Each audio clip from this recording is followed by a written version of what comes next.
mi da kpena mawu le eƒe dɔmenyo ƒe dɔwɔwɔwo ta le eƒe amenuveve yeƒe ametakpɔkpɔ kple eƒe ametaʋiʋli si le mía dzi hele mía ŋu dzɔm le mía ta kpɔm gbeawo tso gbe la mi le akpe danɛ ɖe sia ta eye ame meto megado gbe na nɔvinyewo katã Mawu ƒe dukɔwo katã kple amegbetɔƒomewo katã siwo katã le atrɔ zi Mawu tɔ elabe woŋlɔe ɖi be klo sia klo la dze eye aɖe sia ɖe hã le aʋu me be Aƒetɔ Yesu Kristoa ye koe nye Mawu elabe eya mee ɖeɖe kpɔkpɔ le na mi eya mee vovo kpɔkpɔ le na mi eya mee dɔyɔyɔ le na mi eya mee agbekpɔkpɔ kple ŋutifafa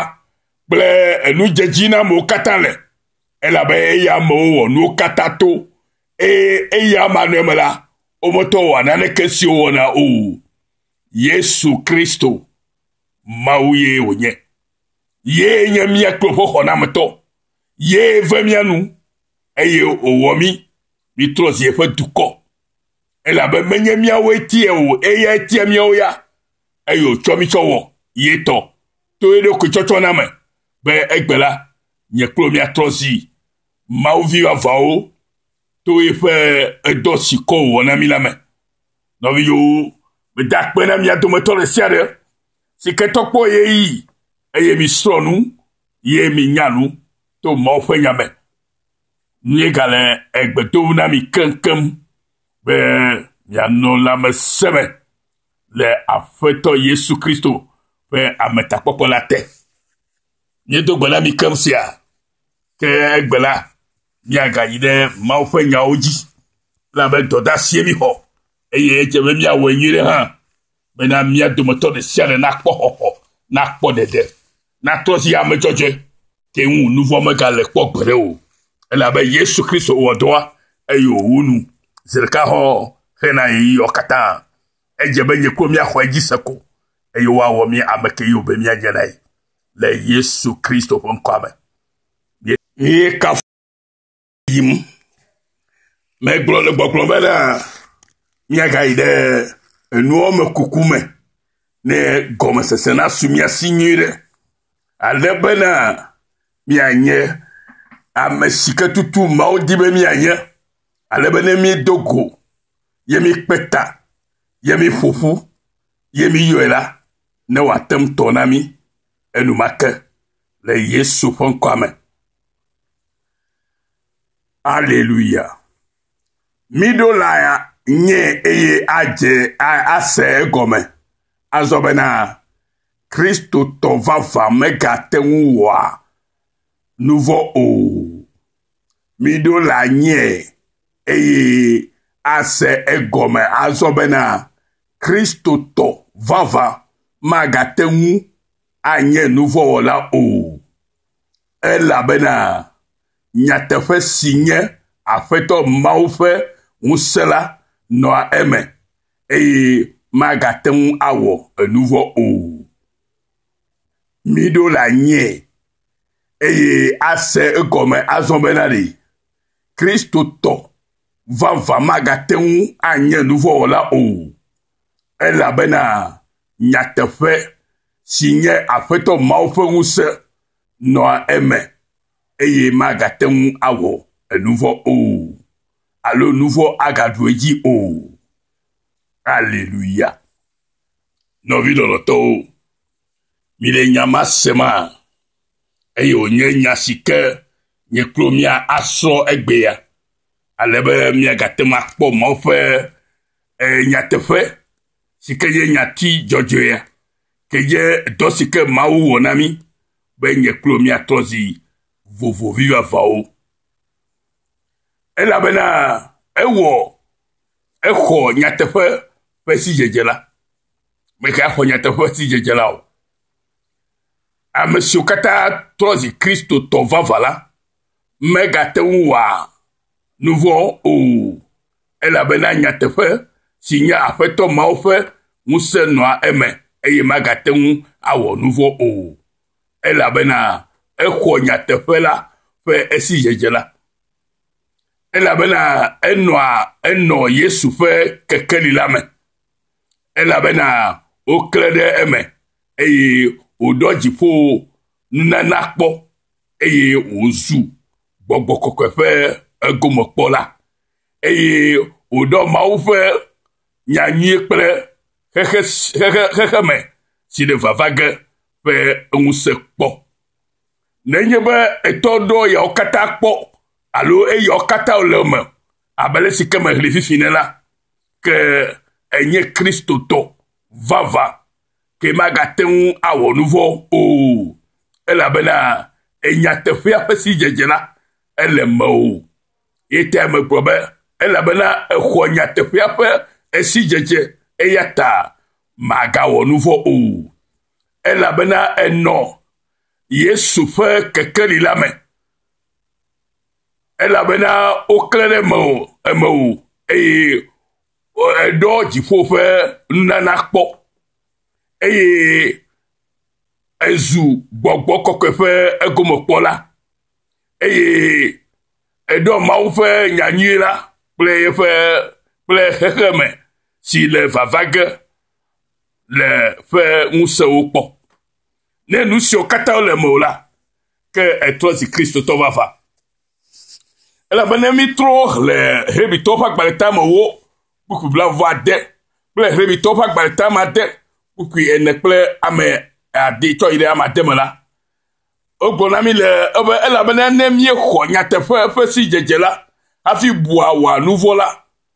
vɔsa ɖe nu vɔwo ta megali o. Hebritɔwo ƒe agbalẽta me wo kpukpui 20 ye gblɔ nyama na mi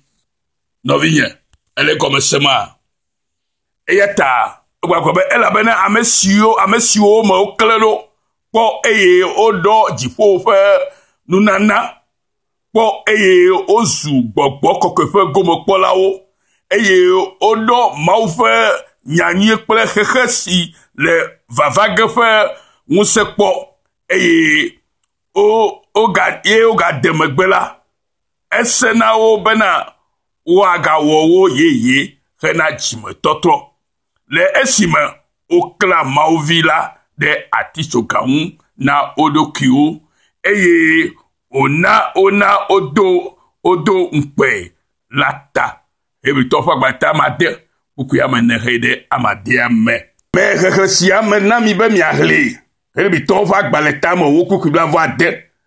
kple Hebritɔwo ƒe agbalẽta ame 10 kpukpui 4 kple tsɔ yi ɖe ame 10 me. Nenye be mi xɔ nyateƒea ƒe si dzedze la eye Yesu ƒe kekeli la me mi le zɔzɔm le la eye Mawu ƒe nyanyui la ke ɖe mia me eye míeɖɔ dziƒo ƒe nunana kpɔ eye wòvivi na mi eye mi zu gbɔgbɔ kɔkɔ ƒe egomekpɔla eye wòle mia me le mia kplɔm abe nye xɔɖakɔ na ame ene la eye míɖɔ Mawu ƒe nyanyui la kple xexe si le vavage ƒe ŋusẽ kpɔ la ke miawoe trɔ zi ame ŋutɔntɔwo eye womagayɔ mi be enuvɔwɔla ke o. Aleluya. Eya ta wòle veve ɖe bena mianya nu siawo elabe ye le atɔm kpe ɖe mia ŋuti ye miatrɔ zi kristotɔ vava. Eva glo be ame geɖewo le gbadagbada megbe eye womekpɔ kpɔ ɖeɖe o togbɔ be wole gbedoɖaƒewo yim wole tsɔtsiwo me dem eye wole ɖe sia ɖe wɔm wole nuwo dzɔm le tsɔtsiwo eye wole woƒe kesinɔnuwo tsɔ le yi hã be nanyo na yiwo miawo la mi le gbeƒã ɖe dzimetɔtrɔ ɖeɖe ko ame sia ame si ke ɖe akpɔ ɖeɖe la edze be aɖo le atrɔ dzime ame sia ame si ke be akpɔ xɔxɔ yakpɔ ŋutifafa yakpɔ xɔxɔ yakpɔ dɔyɔyɔ wòakpɔ lãmesẽ wòakpɔ agbe ke ye Yesu na mi kple agbe mavɔ la ye dze be ala trɔ le eƒe dzime ye míawo la mi mele nu fia mi be leke wòdze be mialɔ ame ya o nu si ke fia míawo mi le mi la ele si ke Mawu ɖe fia mi la ye nye bena mianya ame si ke nye lɔlɔa ŋutɔ ne miaxɔe na nɔ mia me ko evɔ ko mianya leke ye wolɔa ame ɖo míawo mi le mia fia be le miaide nukuru wofo o ke ole gbogbo na mi bena miawo ke khwesela nukunu la jemia yome ple jesio la jemia yome mayebe mia je nukunu yome yo o numo mi de mia fiema mio mi de mia fia be mayebe mia no vu mia bodu vo megesi agbe du vo la ko yenyo ela be mi kho enyanya fa si jejevon eya mesike kho nyanya fa si jevola mega wa nouveau amesike do jifo nu opo eye hallelujah eye o gbogbo kokwe fe gomo o to si gbogbo ko fe gomo pola eye odo ma o fe eluko fe nyanya ple keke si le vavage fe nse pola mega wa nouveau la bobo ni be amama ga wa nouveau la ke obi ala sese ne bana wa ga to we yeye bena wagato jime ela bena eya gbale Kristo klara atim na edo kwezivegwa esi anya busunya eya ta nu yo imi mi dibe ma o dibe mi anya ya eba me gere ogbolo du fun alegbegbe le khona me dim vo khona me nye Yesu khona me la America gbo khona me le gbonyo kene ye be senya e torrenti kola khola swasio ala trozi mauto e mauha nyabe ye torenye ye la po nya ogbona ye do ngbere agbo nti afi o mo e ya ke la nabe ngbedodo la fam la agbo me menye wo egbedodo la sugbo e woni o ko se pre ale sike de ko ma o fa nya jisero e nyama ile so le gbedogo da e me la to me ya fam no America ma chona yina de amere me togbo ke va do ko yobe papa de ya me ke me ye ji o Yesu dibe ona ga to mi gbugbo ji de nono me ke nu ya e dibe ona jimido ne nono ma ke Yesu dibe ona jimido Yesu asiola nu kata e nu si onye Yesu to ma nye to o ma hala ato si to kenken ne ge yo ko ato no la bala gobe nu sem ske mi abia le fo jila ye ke tutu e la wonami be gobe nu sem ske mi abia to amareji o ebe ye Kristo Yesu ponkoyi ye na la wonami e ya tanovi yo e je mi ajesi ma o fe enunya sike o chona mi ato sanu gobe e ya ta mi de gobe na ma o fe nya nunya si o de fia to e fe gbogbolaji God's wisdom revealed by the Spirit. La sagesse de Dieu révélée par l'Esprit. Maufenunya si o defia miamegbeto katanto efe gbogbolaji. Eyeta enubu bude kemelisi mi adibe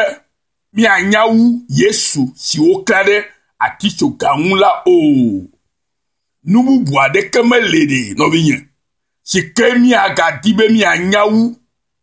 Yesu si kokade ati unla o ati chokamula o ela be nukata amen ela be Yesu Kristo fe do wo ame ye fe kakla ame fe kuku ame fe echitetishi ame ye na be miakpo ye mi kpo agbe ye la na be miako mi akpo dede pe khoho ne ye be khwejise ye koima ke ye to la woto la gbeza ome to emotion kataji eyata nubu boade kameli si mi adibe mi anyawu Yesu si o klade aticho gaunla o nu si ke onyebe o anyobe mi adi eya anyawula ye Yesu Kristo ke kude mi ata be mi atema se ye fe dosi ke wonami la gome na mi fa vovo popo e blibo hallelujah eyata o le vevere na nye klo no vinye be mi asenu ogomeleke ela be bibla gbre na mi nyune le kole to to fa gba le gbanto eta ve puku ya dehe da mo wo ame hele gogo na mi bana ke nunya blom miele le amesiwo zublibola dome ke enunya blom miele le amesiwo zublibola dome mekawe zublibo nemenya mesiwo honya te fiafe si dzedze yo miame siwo xɔ nyateƒea ƒe si dzedze miame siwo me kekeli akle ɖo miame siwo ɖo dziƒo ƒe enunana kpɔ eye miezu gbɔgbɔ kɔkɔe ƒe egomekpɔlawo eye mieɖɔ Mawu ƒe nyanyui kple xexe si le vava ge ƒe eŋusẽkpɔla miawoe nye ame siwo nye enunyalawo si ke la to se nya ya gɔme elabe gbɔgbɔ kɔkɔe me ye ɖeɖe fiafia le enu xoxo ɖe wònye ke ame geɖe menya o ke Mawu ɖia le fia me bena miato tso nyateƒea yina yeƒe dukɔ hena yeƒe ɖeɖe kpɔkpɔ nɔvinyewo mi le to dzi le nya ya se moa eya ta miase leke be nenema wòle eya ta ehiã nunya na mi ke kame ɖe kuku be ke nunya gblɔm miele le ame siwo zu blibo la dome ame siwo zu blibo la woɖo le ase nya ya gɔme ke menye xexe si ame nunya alo xexe si me dziɖula siwo atsrɔ̃ la tɔ o. Korintotɔ ƒe agbalẽ gbãtɔ ta eve kpukui amadia nya gblɔ bena ke enunya si gblɔm miele le ame siwo zu blibo la dome ke menye xexe sia me nunya alo xexe sia me dziɖula siwo atsrɔ̃ la tɔ o. Ame ɖewo gbe nya ya wogbe nyateƒe nya ya ta woawo menya nunya xixe ƒe nunya le wo si yewo di ba trɔ se Mawu ƒe nya gɔme mele nenema o. Mawu ƒe nunya esia Mawu ƒe nya gɔme elabe enunya ke le Mawu si la ye me to ƒoluƒo to gbɔgbɔ la me ye ta wòhiã be ame sia me ke le trɔ be wotrɔ yi gbogbo dzi la ele le abia nunya bena Mawu nana ye wòaɖe fiɔ ana si dzedze kple gɔmesese kpe ɖe ŋu ne to se nya hlɔhlɔ yawo gɔme.